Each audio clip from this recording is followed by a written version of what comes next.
So it's one thing to talk about reconciliation, but it's a whole nother thing to think about what brings you to the point where you need reconciliation. How does someone go from being your friend or a family member to that place where they're no longer on your team?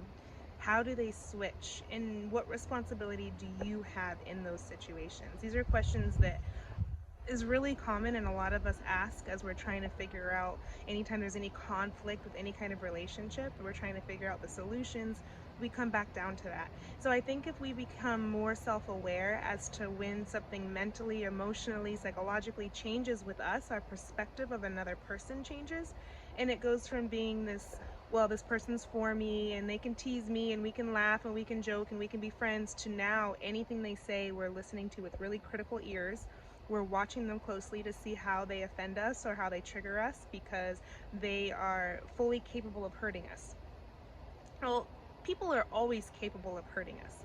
But when we become friends with people or we have relationships that are close to us, we have this expectation that they're to do everything that we would do. They're going to hold our standard in what we view a friendship looks like, and what we view a marriage looks like, and what we view a relationship looks like.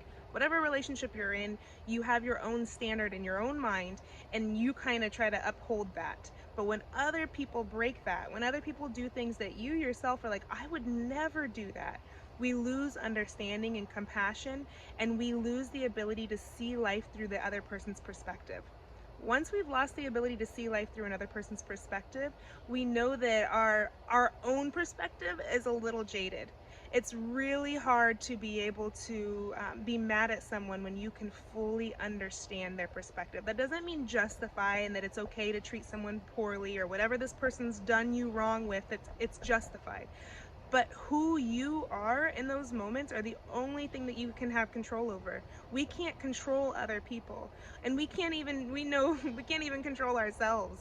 But we can definitely focus on truths and how we respond and how we react, and get extreme ownership of ourselves. So that when we reflect and we become more self-aware, we learn how to bring solutions to some problems that maybe before we felt like that maybe that relationship was just toxic. There was no way past it. This person just can't be in my life, because whenever they're in my life, bad things happen.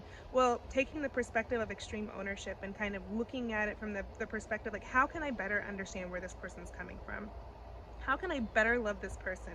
How can I better take the hits from this person? How can I allow myself to be taken advantage of, even though this person's going to hurt me?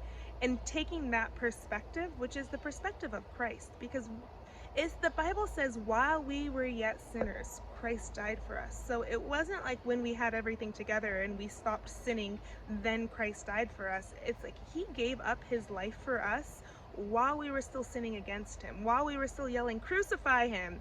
And that's the whole idea, even with our friendships, that we're to model that in every relationship that we're in. We are to model what it looks like to love another person unconditionally.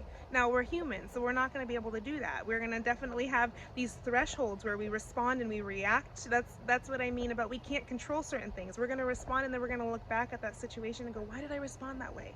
Now I don't know how to fix it. Well, friend, it's a lot easier than you think. Take ownership.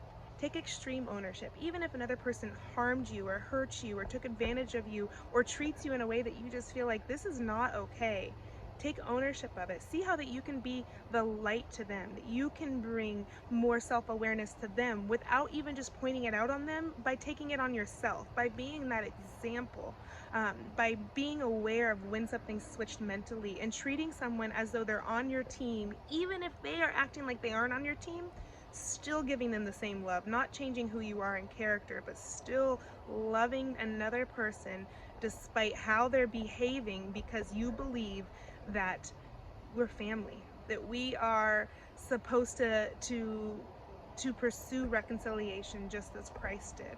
And that's our goal, is to love others and love God. So I challenge you, if you have any relationships that you are maybe not at a good place with, or maybe you've just been harboring some bitterness yourself, let that go. Think about how you've wronged another person. Think about the harm that you've done to another person and the grace that's been extended to you. And not just in a relationship here on this earth, but with our Father in heaven. Think about how you've wronged him and how grace is still extended to you. And when you have that thought in the forefront of your mind, think about this other person. And that really helps with seeing them from another perspective. Don't lose sight of other people's perspective, because that's what helps us love one another.